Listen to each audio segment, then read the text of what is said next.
5 seconds. Start. மாண்புமிகு துணைத் தலைவர் அவர்களே, இன்றைய தினம் விவசாயம் மற்றும் மீன் வளத்துறைகளில் உள்ள குறைகளை எடுத்துச் சொல்லி அதில் அரசின் போக்கை விளக்கி எந்த விதத்தில் செயலாற்றினால் மக்களுக்கு சிறந்த முறையில் பணியாற்ற முடியும் என்பதை சொல்ல விரும்புகிறேன். விவசாயத்துறையும் மீன்வளத்துறையும் மிகவும் முக்கியமான துறைகள் ஆகும். ஆகையால் இந்த துறைகளில் நடவடிக்கைகள் ஒழுங்காக நடக்க வேண்டியது அவசியம். கடந்த சில ஆண்டுகளாக பருவமழை பெய்யாததனால் விவசாயிகள் பட்ட கஷ்டங்களை நாம் அறிவோம். ஆனால் முன்பு இருந்த ஒரு பரபரப்பு இன்று விவசாயிகளிடத்தில் இல்லை என்பது மகிழ்ச்சிக்கு உரியது. ஏனென்றால் சென்ற ஆண்டு பருவமழை பெய்தது. இப்போது ஓராண்டு ஆகிவிட்டது.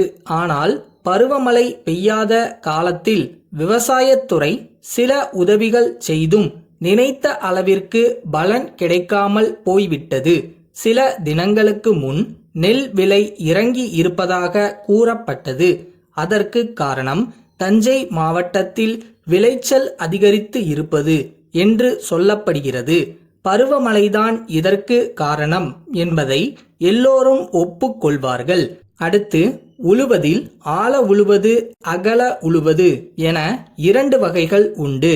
சாதாரணமாக குறைந்த அளவில் நிலம் வைத்திருப்பவர்கள் ஆழ உழ வேண்டும். அவர்களுக்கு தக்க உதவி செய்ய வேண்டும். அதிக நிலப்பரப்பு உடையவர்கள் அகல உழ வேண்டும். விவசாயம் அதிகரிப்பதற்காக அரசு இயந்திர கருவிகளையும் பம்பு செட்டுகளையும் டிராக்டர்களையும் இதர கருவிகளையும் கொடுக்கிறார்கள். இம்மாதிரி வசதிகள் செய்து கொடுத்தால்தான் உற்பத்தி அதிகரிப்பதற்கு வாய்ப்பு உண்டு.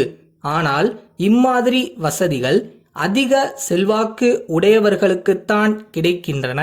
சாதாரண விவசாயிகளுக்கு அவை கிடைப்பதில்லை என்ற எண்ணம் கிராம விவசாயிகளிடம் பரவி வருகிறது. இந்த கருத்தை அகற்றுவதற்கு இந்த வசதிகள் எளிய முறையில் காலாகாலத்தில் சிறிய விவசாயிகளுக்கு கிடைக்க அரசு ஏற்பாடு செய்ய வேண்டும். அடுத்து விவசாயிகளுக்கு உரங்கள் கொடுக்கப்படுகின்றன.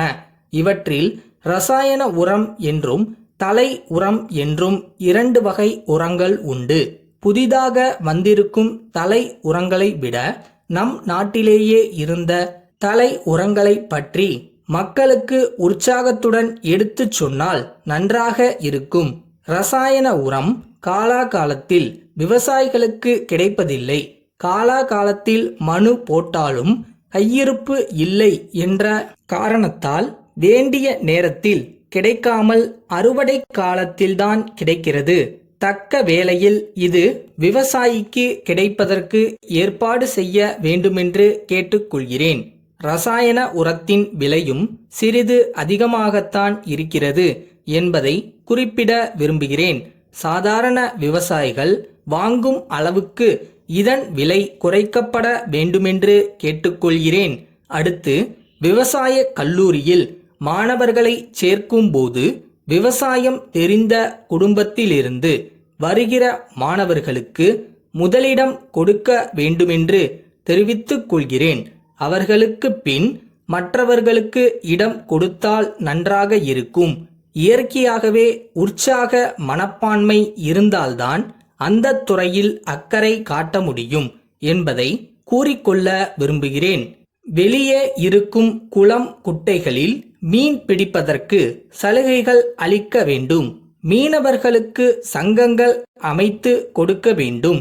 அதன் மூலம் அவர்களுக்கு சலுகைகள் கொடுத்து வருவதற்கு உத்தரவு இருப்பதாக கேள்விப்படுகிறேன். அடுத்தபடியாக கடலில் மீன்பிடிப்பு வேலைகள் செய்வதற்கு இயந்திரங்களை வரவழைத்து துறையில் வைத்து கொண்டிருந்தும் அவைகளை பயன்படுத்தவில்லை என்று கேள்விப்படுகிறேன். அப்படி இல்லாமல் மீனவர்கள் அவற்றை பயன்படுத்த வசதி அளிக்க வேண்டுமென்று குறிப்பிட விரும்புகிறேன். அப்படி பயன்படுத்தாமல் இருப்பது நாட்டிற்கு நல்லது அல்ல. அந்த தொழிலில் ஈடுபட்டிருக்கும் மீனவர்களுக்கு அவைகளில் வேலை செய்ய வசதி செய்து கொடுக்க அரசு தகுந்த ஏற்பாடு செய்ய வேண்டுமென்று கேட்டுக்கொள்கிறேன்.